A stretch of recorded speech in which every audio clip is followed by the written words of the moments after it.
Bem-vindos, caríssimos alunos, à nossa quinta e última aula da disciplina de Lógica e Pensamento Crítico. Nessa nossa aula, nós consideraremos um segundo tópico especial como complemento às discussões efetuadas nas 3 aulas que configuram propriamente o curso. Trago aqui a proposta de entendermos a chamada metodologia de Tomás de Aquino. Tomás de Aquino foi um grande intelectual, um grande pensador, considerado santo pela Igreja Católica, aliás, doutor da Igreja, não é? Um grande teólogo, um grande filósofo e, acima de tudo, uma pessoa racional e que buscava a verdade. E isso deve servir como modelo, não é? Para essa apresentação dessa metodologia em sentido lato, em sentido bastante geral. É exatamente essa primeira caracterização que eu trago aqui como um elemento desta chamada metodologia de Tomás de Aquino, a busca da verdade. Ou seja, independentemente de onde a racionalidade o leve, ele busca a verdade. De modo que, se o raciocínio está correto, a verdade pode ser alcançada pelo menos parcialmente. Isto é, não devemos ter medo de encontrar a verdade, pois a verdade liberta, a verdade está acima de tudo aquilo que possa se apresentar na nossa vida, né, na nossa compreensão das coisas. E Tomás tem esse amor pela verdade e busca a verdade. No seu caso particular, essa verdade é uma pessoa, não é? Então isso diz respeito a um encontro. Mas, para esse caminho, no âmbito puramente racional, e também no âmbito mais sobrenatural, que diz respeito à sua teologia, isso implica uma certa caminhada que considera vários pontos que eu pretendo apresentar aqui para vocês. Então, seja para seguirmos o seu exemplo nesse domínio especulativo apenas, como um exercício correto da razão, seja para expandirmos o entendimento em níveis mais superiores, até sobrenaturais, enfim, relacionados ao divino, nós podemos aqui ter como modelo o Tomás de Aquino, que eu considerarei nos seus elementos mais fundamentais, segundo a minha perspectiva, naturalmente. Então, outro ponto importante dessa metodologia em sentido lato é que Tomás busca não prestar atenção tanto em quem fala, e sim naquilo que o sujeito fala. Então, não tem um preconceito a priori, até meio contraditório, ou melhor, até um pleonasmo, né, dizer preconceito a priori, mas enfim, não tem uma concepção anterior do sujeito que fala. Ele não julga aquilo que é dito por quem diz, e sim, de fato, aquilo que é proposto. Ele busca a verdade não naquele que diz a coisa, e sim na coisa que é dita. Isso é uma coisa muito importante, muito recomendável, porque nós temos esse bias, né? Nós discriminamos, de repente, a fonte de algumas propostas, de algumas proposições. Isso pode nos levar ao erro. Isso não é uma forma correta de raciocínio.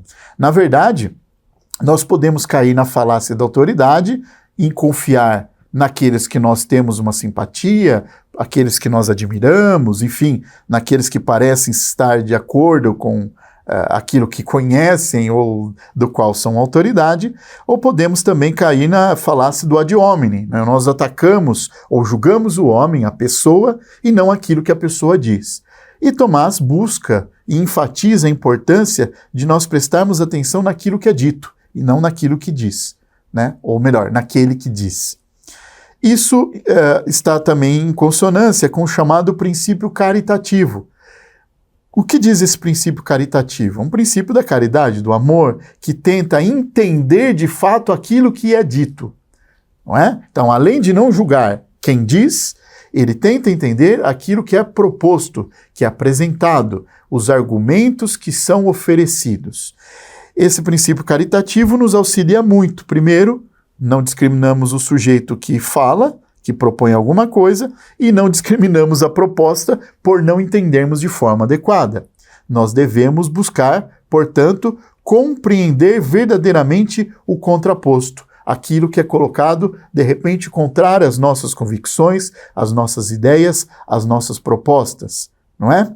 E, finalmente, uma vez aplicando o princípio caritativo e a compreensão das teses contrárias aos nossos gostos, às nossas visões, nós devemos tentar sintetizar os argumentos contrários. Tomás procurava, então, apresentar argumentos contrários às suas teses, aos seus entendimentos, de modo até melhorar os argumentos. Então, não é uma questão de admiração por Tomás de Aquino, mas alguns historiadores afirmam que, quando ele lê um autor, do qual ele discorda, e ele apresenta as teses principais desse autor, geralmente apresenta com muito mais clareza que o próprio autor.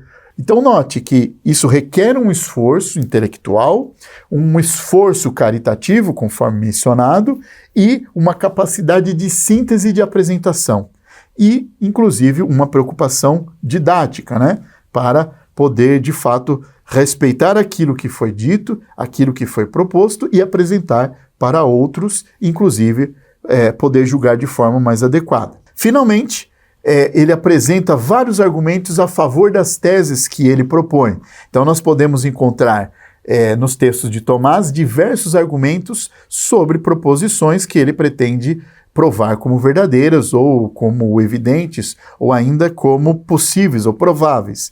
Não há apenas um argumento que é cabal. Há, de vez em quando, sobre diversos temas, uma coleção de argumentos, o que ajuda a enriquecer o entendimento e corrobora a veracidade das teses propostas pelo Tomás de Aquino. E, finalmente, ele faz um reconhecimento do mérito, ou seja, ideias que ele empresta ou que servem de pontapé para sua reflexão, não é? Têm os seus autores reconhecidos, o que é um proceder bastante adequado, bastante recomendado. Agora, focando um pouco na metodologia de Tomás de Aquino, num sentido mais estrito, num sentido mais próprio, né? Não nesse sentido geral que nós mencionamos, ainda que tenha no seu conjunto elementos muito interessantes e importantes para a nossa prática racional, né? Para o nosso pensamento crítico. Considero aqui especialmente a sua obra Suma Teológica. Há diversos outros tipos de escritos de Tomás de Aquino com metodologias similares ou ligeiramente diferentes, ou ainda bastante diferentes. O ponto é que a Suma Teológica é uma obra bastante conhecida, bastante acessível e que nos fornece um modus operandi para o raciocínio bastante interessante. Nessa obra, ele apresenta várias discussões em orientação introdutória, com uma finalidade pedagógica, didática. Isso é, para iniciantes, supostamente, em teologia, em filosofia, que estão interessados naquelas questões. Então, ele não faz um tratamento pesado, escrito para especialistas de altíssimo nível. Ele escreve de uma forma que seja acessível para aquele que está iniciando os seus estudos, as suas reflexões. Isso é uma prática bastante interessante no que diz respeito à apresentação das nossas ideias. Além disso, ele busca ajudar o leitor, oferecendo exemplos, oferecendo esclarecimentos, dando exemplos mais concretos, enfim, busca auxiliar a compreensão daquele que está acessando aquele conteúdo. Finalmente, ele apresenta suas discussões mediante uma ordenação das partes que se dá por questões e cada questão dividida em artigos. Essas questões representam mais os temas principais que são discutidos pelo Tomás na Suma Teológica, em diversas partes, ou seja, tem uma concatenação de partes sobre diversos assuntos. Esses assuntos são basicamente considerados pelas questões, e cada questão, que não necessariamente é uma pergunta, é dividida em artigos, e sim, esses artigos se apresentam mediante perguntas-questões. Por exemplo, estamos diante aqui da questão sobre o amor. Então, o tema é o amor. Essa questão vai ser dividida em 4 artigos, em 4 partes. E ele considera, portanto, os seguintes artigos. O amor está no concupiscível? O amor é uma paixão? O amor é o mesmo que dileção? O amor se divide convenientemente em amor de amizade e amor de concupiscência? Enfim, ele tem uma questão que versa sobre um tema, que é o tema do amor, neste nosso exemplo. Esse amor é compreendido de uma forma que segue uma metodologia de divisão em partes, perguntas que vão orbitar esse tema, que versam sobre esse tema e que vão auxiliando a compreensão do conceito em questão. Então, a Suma Teológica é uma coleção de questões divididas numa série de artigos, e esses artigos têm uma estrutura mais ou menos rígida, mais ou menos constante, variando ali e acolá, dependendo dos elementos que compõem ali a sua discussão. Então, grosso modo, de forma bastante geral, ele apresenta a pergunta, que no final das contas traz um enunciado da tese que ele se propõe a defender, não é? Ou refutar. Ele apresenta os argumentos contrários àquilo que é proposto de demonstração, não é? Então ele elenca todos os argumentos, ou um bom número de argumentos, contrários à tese a ser sustentada, a ser defendida. Ele busca argumentos a favor da tradição, da escritura, enfim, de outros autores, sintetiza este argumento, ou pelo menos apresenta a opinião de autoridades da tradição filosófica e teológica. Ele fornece a sua resposta própria, não é? Em geral, de forma bastante comum, apresentando uma série de argumentos distintos para a mesma coisa, diversos caminhos possíveis, como mencionado anteriormente, e finalmente ele busca refutar cada um dos argumentos contrários. Então, assim, de forma bastante geral, esta é a estrutura de um artigo da Suma Teológica. Enunciado da tese, apresentação dos argumentos contrários à tese, enunciado do argumento ou da tese segundo algum autor, tradição, escrituras, etc., apresenta sua resposta, que pode ser um conjunto de argumentos, e finalmente busca refutar cada um dos argumentos contrários. Então nós vamos ver esse exemplo muito interessante, muito curioso, que foi retirado da questão 38, da parte primeira da segunda parte da Suma Teológica. Além disso, estamos considerando apenas o artigo 2, né, que diz respeito à tristeza. Diz aqui o Tomás de Aquino, nesse artigo 2, a dor ou tristeza é aliviada pelas lágrimas? Está aqui a pergunta que, de uma forma, já enuncia a sua tese de que sim, a dor ou tristeza é aliviada pelas lágrimas. Diz então Tomás, quanto ao segundo artigo, assim se procede. Parece que a dor ou tristeza não é aliviada pelas lágrimas. Então, ele apresenta a tese contrária que ele pretende sustentar neste artigo. Primeiro, com efeito, nenhum efeito diminui sua causa. Ora, as lágrimas ou os gemidos são efeitos da tristeza, logo não a aliviam. Segundo, além disso, como lágrimas e gemidos são efeitos da tristeza, o riso é efeito da alegria. Ora, o riso não diminui a alegria, logo as lágrimas não aliviam a tristeza. Terceiro, ademais, nas lágrimas se representa para nós o mal que nos entristece. Ora, a imaginação do mal que entristece aumenta a tristeza, como a imaginação de uma coisa agradável aumenta a alegria. Logo, as lágrimas não aliviam a tristeza. Muito bem, podemos perceber a pergunta que supostamente apresenta a tese a ser defendida, a tese contrária e os argumentos a favor da tese contrária, portanto, os contra-argumentos à tese que ele pretende defender, e finalmente ele diz em sentido contrário. Em sentido contrário o quê? A negação da tese que ele vai defender. Em sentido contrário, Agostinho diz que quando se desolava da morte do amigo, só encontrava um pouco de repouso nos gemidos e nas lágrimas. Ou seja, segundo a autoridade de Agostinho, na sua experiência, é possível diminuir o sofrimento, diminuir a dor, a tristeza, mediante os gemidos e as lágrimas. Responde Tomás. As lágrimas e os gemidos aliviam naturalmente a tristeza, e por dois motivos. Primeiro, vejam, pelo menos dois argumentos. Porque o que é nocivo quando fechado no interior é mais aflitivo, porque a intenção da alma nele se concentra mais. Ao contrário, quando se difunde para fora, a intenção da alma de algum modo se dispersa, e assim diminui a dor interior. Assim, Quando os homens que estão na tristeza a manifestam externamente por choro ou gemido, ou mesmo por palavras, a tristeza fica mitigada. Vejam que interessante o argumento do Tomás. Segundo, porque a ação que convém ao homem segundo sua disposição do momento é sempre agradável. O choro e os gemidos são ações que convêm aos que estão tristes ou doentes. Por isso se tornam deleitáveis para eles.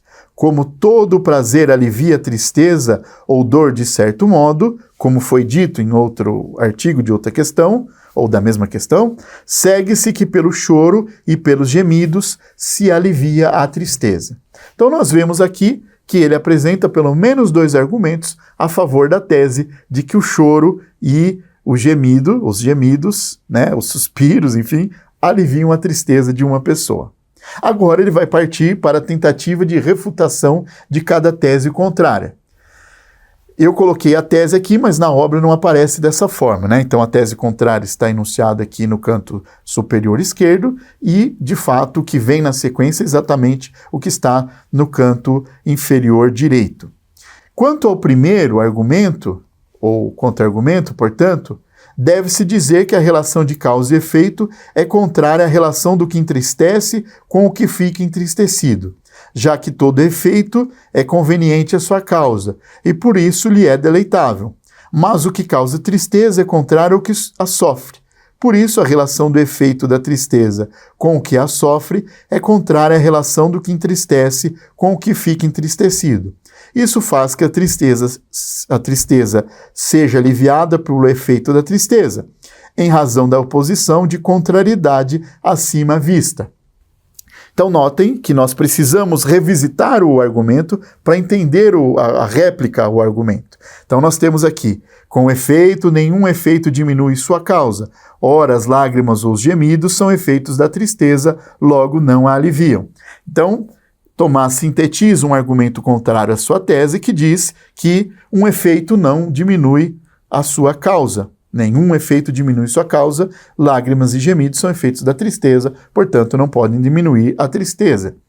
Bom, efeitos podem sim diminuir a causa, poderíamos argumentar. Por exemplo, quando nós acendemos uma vela, o fogo da vela diminui a quantidade de parafina da vela a ponto de se extinguir. Não é? Então o efeito da parafina, que é o fogo, pode consumir o combustível e diminui o seu efeito. Enfim, isso seria uma forma de responder aqui o argumento contrário à tese do Tomás. Mas ele não segue esse caminho. Ele diz o seguinte, ainda que seja verdade essa questão da causa e efeito, ele propõe que a relação entre aquele que sofre, aquele que está entristecido e aquilo que o entristece está numa relação inversa, por exemplo, entre a causa da alegria e a pessoa que se alegra. Então, enquanto que o riso aumenta a alegria de quem está alegre, já que agrada ao sujeito que está alegre, a tristeza é oposta ou contrária ao sujeito, desagrada o sujeito que está entristecido. Por essa contrariedade existente entre as relações, em vez de aumentar a tristeza, o choro e os gemidos, que são efeitos da tristeza, diminuem a sua causa. Basicamente isso, numa casca de nós. Obviamente nós não estamos muito interessados aqui na discussão, né, do ponto de vista lógico e do pensamento crítico, na matéria, no assunto das lágrimas ou tristeza. Eu trouxe como um exemplo para entender a estrutura lógica, mas claro que é bastante curiosa a abordagem do Tomás sobre esse tema. Na segunda tese contrária, na segunda defesa contra a tese do Tomás, ele apresenta, quanto ao segundo, deve-se dizer que a relação do efeito com a causa é semelhante à do deleitante com o deleitado. Nos dois casos se encontra conveniência. Todo semelhante aumenta seu semelhante. Por isso, os risos e os outros efeitos da alegria aumentam, salvo acidentalmente quando há exagero. Aqui, até o argumento contrário diz que as lágrimas e gemidos são efeitos da tristeza, como o riso é efeito da alegria. O riso aumenta a alegria, o riso não diminui, pelo menos, a alegria, logo as lágrimas não aliviam a tristeza, segundo o objetor do Tomás. Não é? ou segundo a interpretação do Tomás acerca da objeção. O que ele propõe é mais ou menos aquilo que está em consonância aqui com o que eu disse, não é? Como existe uma ordem inversa aqui, o riso aumenta a alegria até certo ponto, não é? Quando não há exagero que pode levar a uma situação desagradável em vez de agradável, como a alegria deveria ser. E depois, finalmente, ao terceiro, vamos ler aqui apenas para de fato perceber essa apresentação das refutações, dos contra-argumentos, as teses contrárias ou defesas das teses contrárias. Quanto ao terceiro, deve-se dizer que imaginar o que causa tristeza, por si aumenta naturalmente a tristeza, mas pelo fato de que o homem imagina que faz o que lhe convém numa tal situação, surge daí certo prazer. Pela mesma razão, se alguém tem um acesso de riso quando lhe parece que devia chorar, isso lhe dá pena, como se fizesse algo inconveniente, como diz Cícero. E o argumento que ele considera, o terceiro, diz: nas lágrimas se representa para nós o mal que nos entristece. Ora, a imaginação do mal que entristece aumenta a tristeza, como a imaginação de uma coisa agradável aumenta a alegria, logo as lágrimas não aliviam a tristeza. Enfim, são exemplos de como ele procede na sua obra a fim de considerar a tese, argumentos contrários à tese, posições de reconhecidas autoridades acerca da tese, a sua resposta e refutações a cada um dos argumentos contrários. Em resumo, nós podemos organizar o nosso raciocínio seguindo essa estrutura. Então, no primeiro passo, nós devemos levantar a questão a ser analisada e a tese a ser defendida, não é? Que nós supomos razoável, que nós temos algum tipo de evidência, alguma apreensão sobre a sua veracidade. No segundo passo, nós buscamos estabelecer as melhores objeções à tese, seja, contrárias à nossa perspectiva, ou seja, o fornecimento da antítese. No terceiro passo, estabelecemos os melhores argumentos a favor da tese, mediante a defesa da tese, os nossos argumentos e de outros. E no quarto passo, nós tentamos refutar cada uma das objeções levantadas contra a tese. Isso permite um encadeamento de raciocínios, portanto, o nosso pensamento aí pode ser muito organizado segundo esse esquema e mediante obtenção de novas teses e os novos ciclos aí a respeito de cada uma dessas teses. O que é interessante é que, uma vez que nós estabelecemos os melhores argumentos a favor da tese, esses próprios argumentos podem fornecer elementos que possibilitam refutação das objeções levantadas contra a tese. Enfim, há toda uma conexão, uma rede de conexões aí entre cada um dos passos e, enfim, seguir essa estrutura pode nos ajudar a organizar o nosso pensamento. Isso aqui serve então como um esquema muito simples, não é? Mas que pode nos orientar aí ao entendimento, enfim, à busca da verdade, seguindo os cânones propostos por Tomás de Aquino em sua obra, né? Pelo menos de forma prática, não necessariamente explícita.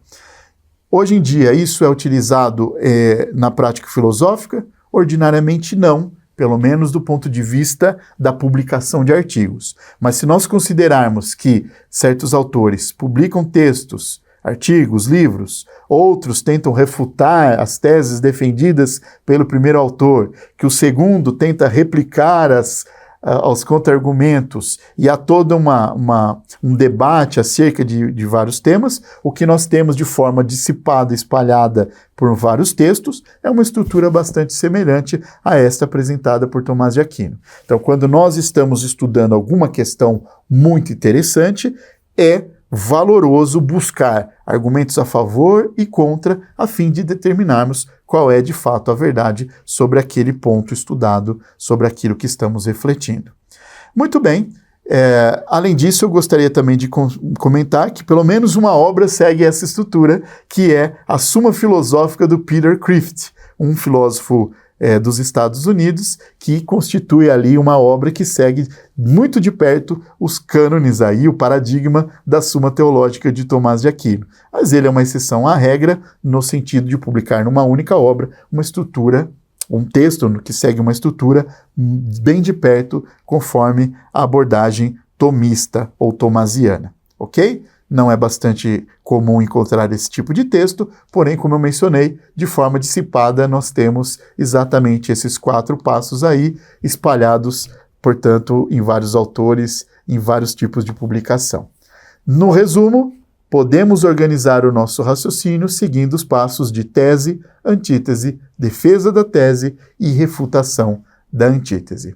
Espero que vocês tenham aproveitado bastante esse nosso curso, esses tópicos especiais, e nos encontramos numa outra oportunidade. Bons estudos e até a próxima.